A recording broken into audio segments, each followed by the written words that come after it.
Hey guys, this is David with Clark Family Orchards, and today we're making sourdough bread, how I make it at least. And the only thing that you'll need to have beforehand is sourdough starter, which you can get from Facebook Marketplace. You can go around your neighborhood. I'm sure somebody around there has some. There's probably an app or some website that you can look at as well. But usually people are pretty happy to give some starter away free. If not, $5 is probably enough to get you a good amount to get started, and then you'll just have to feed it. So you can read about that or watch YouTube videos about that, but today we're just making from start to finish. We're making a sourdough bread the way that I make it, so enjoy. All right, so you will need a few things. You're gonna need your sourdough starter, which I keep in the fridge. You'll need a mixing bowl. You'll need some salt. You'll need some flour. I use Kirkland Signature. This is from Costco. It's organic, it's unbleached. And you will also need some warm water. So, you'll need a kitchen scale as well. All right, so I've got my mixing bowl on my kitchen scale right now, and I'm gonna turn it on. I've also got some warm water in the background you can't see. We're gonna be measuring in grams, and we want 309 grams of warm water. So I'm just gonna pour until we get there. 280, 290, 13, so I've got a spoon. I like to be as precise as possible. 308. 308.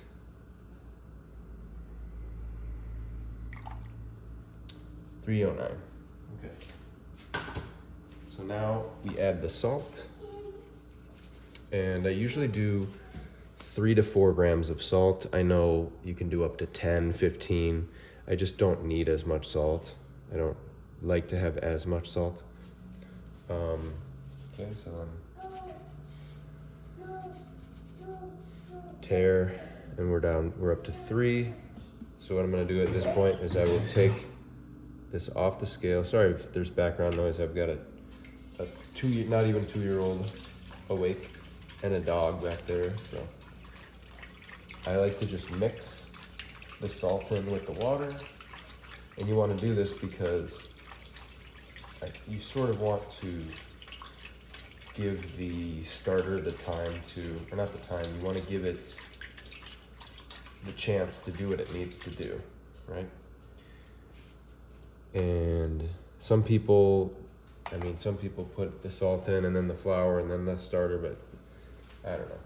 It's all about preference. Okay, next, I'm gonna do 163 grams of the starter.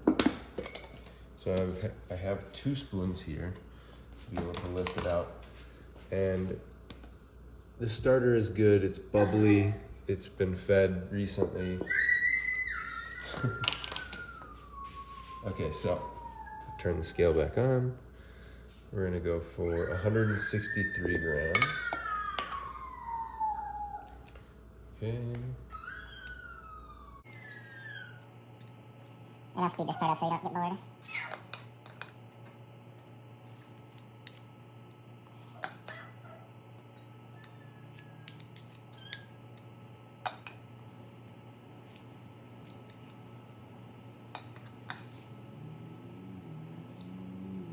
Okay, I went way too much there.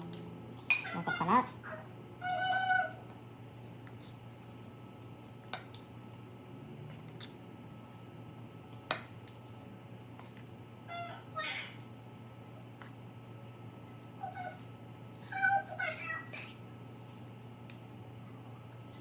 There we go, 163. Okay.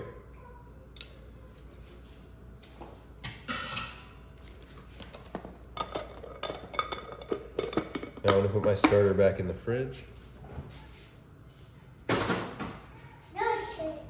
And at this point, I am going to mix this all up. Okay, and I use my hands because the way I think about it is we are just gonna bake the bread anyway, so any germs or anything are gonna get go off in here. So I'll just use my hand. Mix this up nice.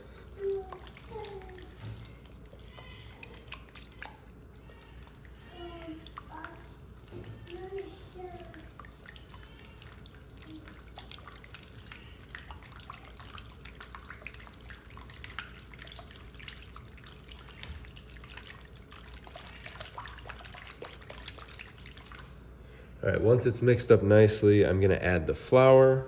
So I gotta get my scale back here.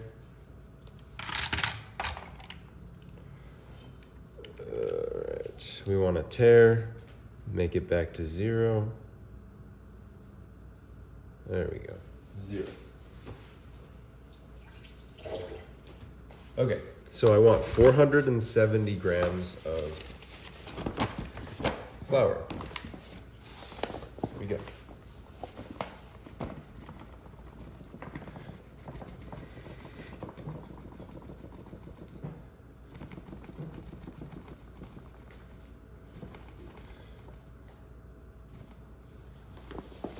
Okay, got a little extra. I'm gonna take it off.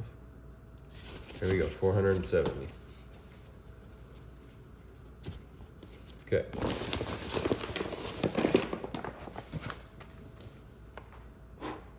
Now, at this point, we're gonna do a rough knead. So I'm gonna turn this off, take this out, and I'm gonna use one of those spoons that I had earlier.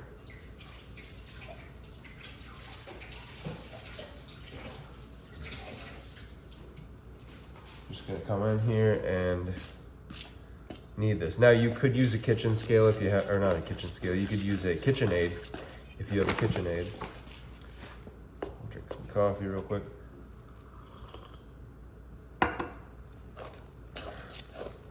And it's always good to have a spatula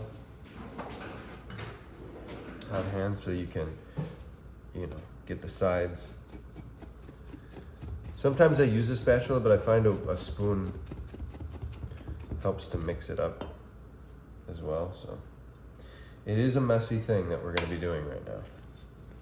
So I usually take it like this and then just round and round and round, mix it. You know how to mix dough.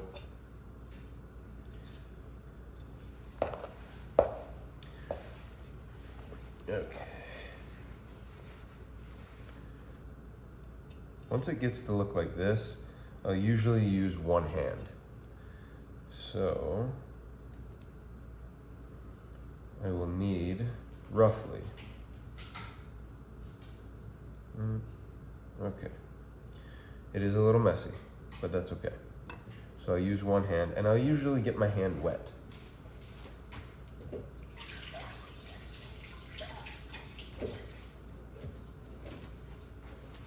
Okay, I have kind of a wet hand here, and I can go ahead and just knead pretty loosely. We're not gonna do this for more than about a minute. Got some water under here, sliding. Bowl is sliding quite a bit, and just get some of the last of that here.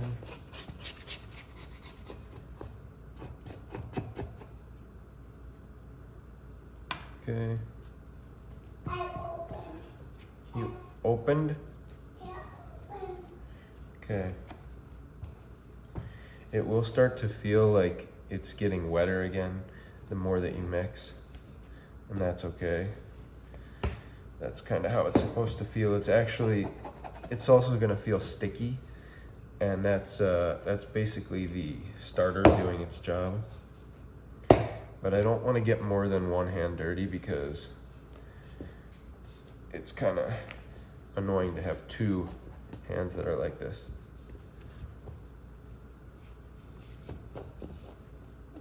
Now, honestly, you can leave it just like this now. And what you're gonna do is you're gonna wait. You need to proof this, okay? Now, I've got a messy hand, what do? Take my spatula, I try to get as much off as I can, right?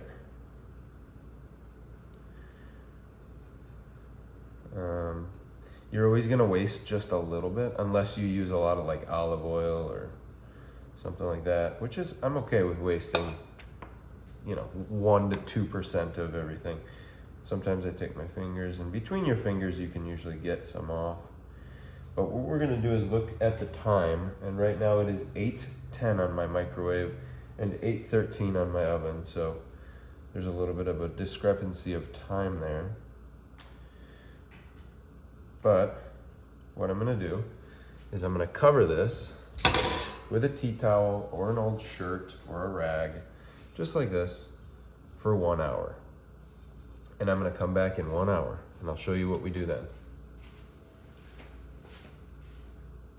All right guys, it is 1 hour later, so I'm gonna go ahead and stretch and fold for the first time. It's actually technically 55 minutes later because we live in Florida and the ambient temperature of the house is higher than it would be in most US households.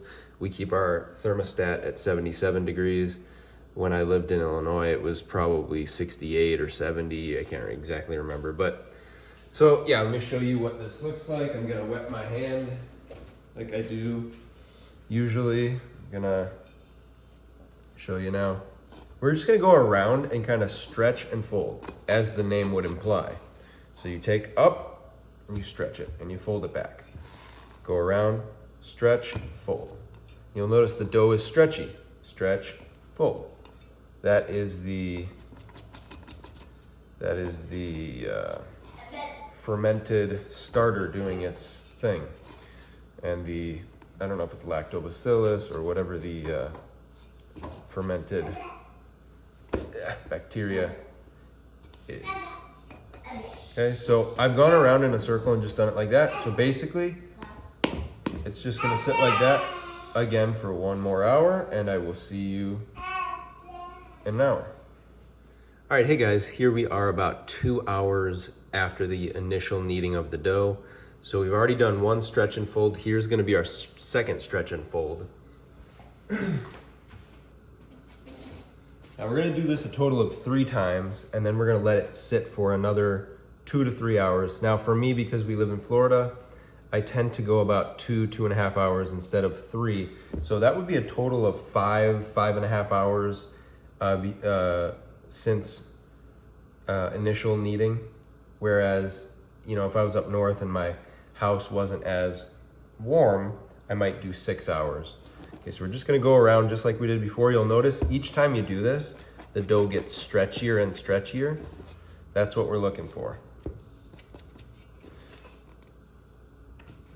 Kind of picking it up on itself and dropping it on itself. So we're picking it up. The weight and the stickiness of the dough will keep it from all coming up, and we're using that sort of weight and the elasticity to do what we need to do. Okay, it's really that simple. This shouldn't be more than about a 20 or 30 second process each time you do stretch and fold. So I'm done for another hour. Just kind of go about my business for about another hour. So I look at the time. Okay, I'm gonna come back in 55 minutes to an hour. All right guys, we are back. It is now 3 hours since the beginning of our kneading, and so it's an hour after the last time you saw me, or you saw the bowl. And so we're gonna stretch and fold for our final time. Well, not really, technically not, but I'll show you. All right, now the dough is gonna be the stretchiest it has been so far. We're just gonna go around again in the circle. I can stretch this really high up. And then again, fold it on itself. Hence, stretch and fold.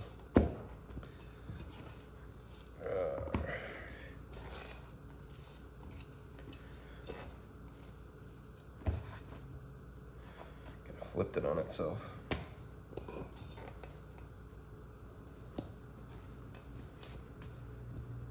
That's okay too if it's like that.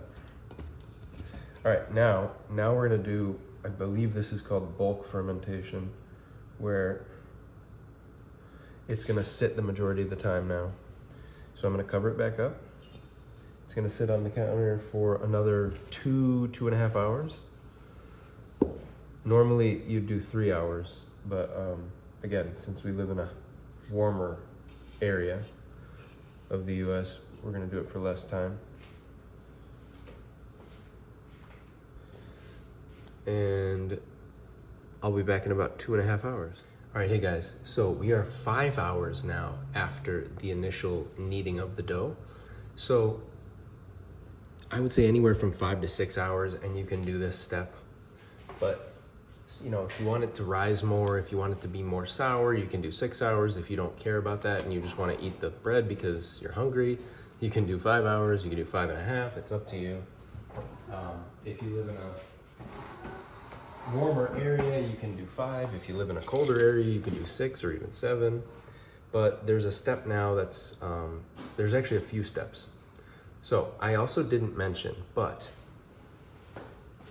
in order to do this, the best way to do it is to have a cast iron Dutch oven. It just cooks better and rises better. And if you don't have that, I'm sure there's ways that you could do it, but you really should have one of those if you want optimal bread. So what we're gonna do now, we're gonna take a little bit of flour. We are going to take a bowl like this, or if you have a bonneton, I think it's called in French. It's basically a basket that you're going to let your, you actually could have done this at the 3 hour mark, but I like to do it now, and then I actually like to put the ball on a bowl like this, uncovered in the fridge, and you can actually leave it overnight. But what I'm gonna do is, because we wanna eat the bread now, we're gonna do it for about an hour, and it works just about the same. So hang on 1 second. Okay, I'm back. So we are going to, I'm gonna clean my working surface. If you haven't already done that, I did that before.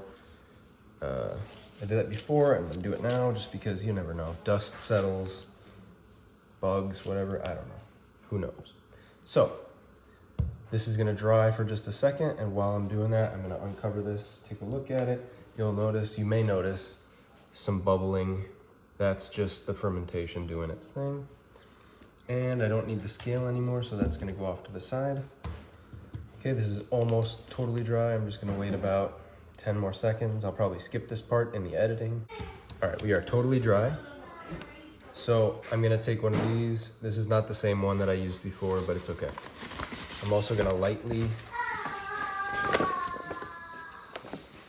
dust this working area.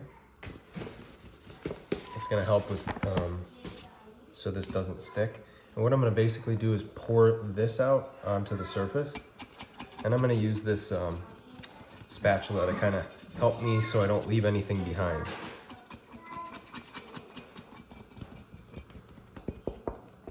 You could also use olive oil at this point in time if you wanted to. I don't really do that, but you can if you want. When I'm making pizza dough, I use a little bit of olive oil, but.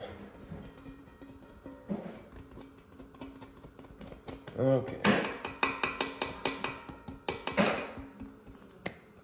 You could also use a bench scraper to do this. I actually prefer these silicone spatulas.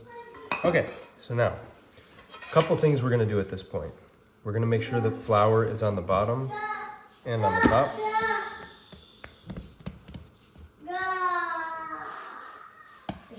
Okay.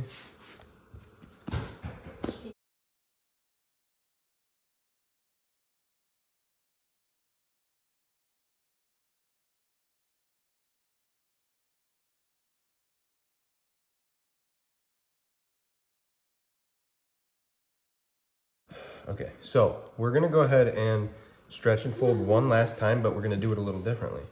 We're gonna have this come towards this. Banana!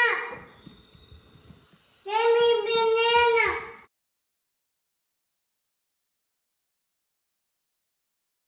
banana! Now, at this point, I'm gonna wet my hands again real quick. See, our bananas. There's bananas. I'm actually gonna turn this upside down. I don't wanna get my surface too wet. Here's a banana. Flip this upside down like that, and I'm gonna use the heel of my hand to bring this closer to myself, and I'm gonna create tension, okay? I'm basically making a dough ball. I'm making like, almost like a pizza dough ball. rotate, do it again, rotate, do it again, rotate, do it again. I could have done this, I actually could have done this at the 3-hour mark and then let it sit for 3 hours, but I get about the same results. Okay, and you just kind of do this. I have a feel for it, so I kind of know when to stop, but you can do it maybe 10, 15, 20 times if you want. You don't want this to start ripping. If that's the case, then I don't think you've proofed it long enough, or you don't, or something, you're maybe going too tight.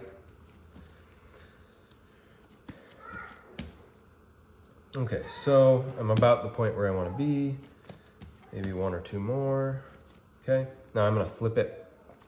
I'm gonna flip it upside down again inside the bowl, and I'm just gonna kind of tie this bottom part up a little bit. Okay, now I'm gonna pop this right into the fridge, uncovered into the fridge.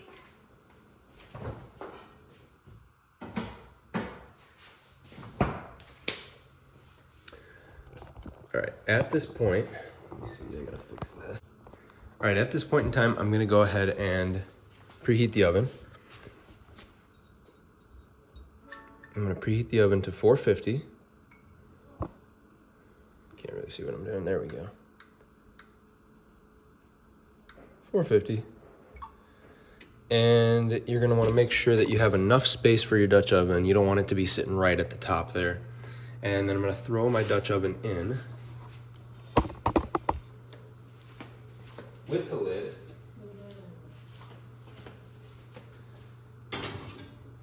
Make sure there's nothing in there. Okay. Now that's gonna sit in there. I don't know if you caught that. This is gonna sit in there, preheating until it's preheated, but also you wanna go about 45 minutes. You could even leave it up there, in there for up to an hour before you do anything. And that's gonna give the bread kind of time to firm up a little bit in the fridge. And I'll see you in about an hour. All right, the oven is just about preheated, and while we're waiting for, you know, the cast iron Dutch oven to get up to temperature, we're see just there at got up to temperature, but we're gonna wait about 20 to 30 more minutes so it can get up to temperature. And there's a few things that will make your life easier. I don't know if you can see, but I've got some silicone oven mitts there. You really need some good quality ones, because regular cloth ones, if they're too thin, might still burn your hands. So when you're handling a cast iron Dutch oven, it's really important to have really well insulated rubber gloves or silicone or whatever those are there. A wire cooling rack like this is pretty handy for when the bread comes out. And there's one more thing I'll show you in just a moment. We're gonna use, actually there's a couple more things. Use parchment paper. And there's a thing that you can do, let me make sure I'm in the frame here. So there's a thing we're gonna do with the parchment paper, which is we're gonna take a sheet about that big. And then what I'm gonna do is I'm going to kind of make like a cross shape with it. So I kind of know what I'm doing because I've done this for so long. But you're kind of gonna make like a cross or a plus sign. And then what this does is this is gonna go in the Dutch oven, and it allows you to lower and take out the bread, right? The bread's gonna sit on this part here, and these little flaps here are gonna allow you to lift up, right? So another thing that's pretty important that I've been doing for a while is using a little bit of rice on the bottom of the Dutch oven. This goes on top of the rice, and I'll show you that once we get up to temperature and everything. But that allows for the bottom of the bread to not really touch the super hot Dutch oven, and so it creates like a little bit of a space between you know, the bottom of that and this, which is the bread is sitting on top of, so it doesn't burn as easily. Also, another thing we're gonna do is when the Dutch oven comes out, we're going to put the bread on top of this, put the rice underneath that, and I'll show you this. But we're gonna spritz a little bit of water. You can use, some people use an ice cube inside of there. I like to just spritz a little bit of water on top of the bread before it goes in. And that will, once we put the lid on top, it will sort of create a humid environment, which will help the bread to rise and stay more, like not burn as easily. So I'll show you that when the time comes. All right, guys, so it's been in there for about 50 minutes now. What's it called? The Dutch oven's been inside the actual oven for about 50 minutes, getting hot at 450 degrees Fahrenheit. Now there's a lot that's gonna happen in the next like 2 minutes, so I thought I'll just show you and I'll kind of talk through it like I've been doing this whole thing. So I'm gonna be pulling this out of the fridge. Okay. I'm going to use this to get this out. Okay. All right, so I'm gonna pull this out. Actually, before I even do that, I'm gonna take the Dutch oven out and get that ready. So this is gonna go back here on the stove top. This is gonna come out. Okay, hot, hot, hot. Lid is gonna come off. Now, first thing we're gonna do, try to put this way. I don't know if you can see this, but we're gonna put about a 1/4 cup of rice on the bottom of the Dutch oven, maybe a little bit more, just so it doesn't stick. So it doesn't stick to the bottom, like I said before. Now this is where we're gonna do this. This bread is gonna come right out, I'll just stop talking, you just watch. This is gonna come straight out onto here, like that. Okay, now I have to score this. And I use a razor blade usually, but I'm gonna use just a regular knife today.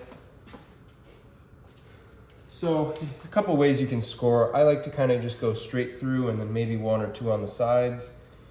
And you kind of want to hold it, you kind of want it to go sideways. You don't want to go straight down. But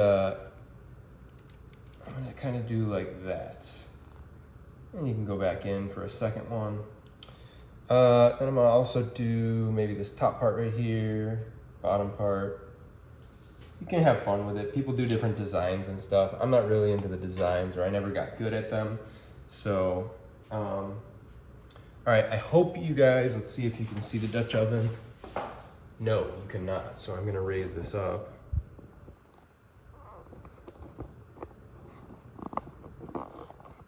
There. Okay. So I'm gonna put this in, like so. Just drop it in. I'm gonna get a little bit of water in my hand. Tiny bit of water. Just to come in here and spritz, maybe a little bit more than that.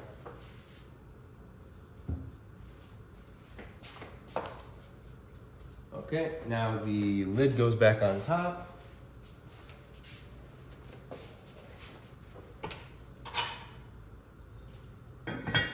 Oven goes open. This goes into the oven for 20 minutes, just like that, with the lid on. Okay, so we've got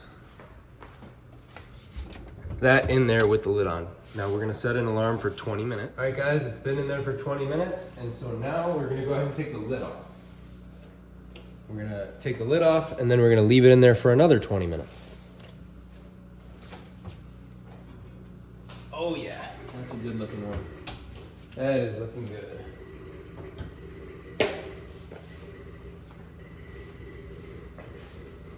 All right, hey guys, this is about 16 minutes after I took the lid off, and I'm noticing it's about done. So I'm gonna go ahead and show you. Yeah. Take a look at that. All right, so this comes out. Oven turns off. Daniel, stay out of the picture, please. Oh, my mommy. Okay, now, those things I was telling you about, you can grab them. Little slips here. Carry this over onto the cooling rack. And let's take a look at this. Some people might like theirs a little bit more done than this. I think that's about perfect. I'm noticing a lot of people that do this normally let the whole thing get super like burnt. But I just like it like this. I let it sit on the wire rack for about 10 minutes. And sometimes I'll pull this off. Crunchy. All right, I will show you what it looks like when I cut into it. All right, so none of us in this house can ever wait long enough. People suggest 4 or 5 hours waiting before you cut into this. There's no possible way we could ever do that. We like it to be hot, you know? So, it's been about 6 minutes since I pulled it out, and I'm gonna go ahead and cut into it. That's just the way we are. We cannot wait. We're a family of hungry people. Yeah, we're gonna eat it. Daniel, watch out, buddy.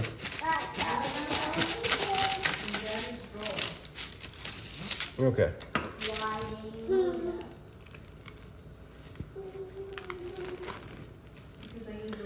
Ouch. Hot, hot, hot. There you go. It's a work of art. It's beauty, right? The bottom did not burn because of the rice, like I said. And that's it, guys. If you have any questions, let me know down below. And I hope you guys enjoy. My family's getting a little hungry and hangry, so take care, guys.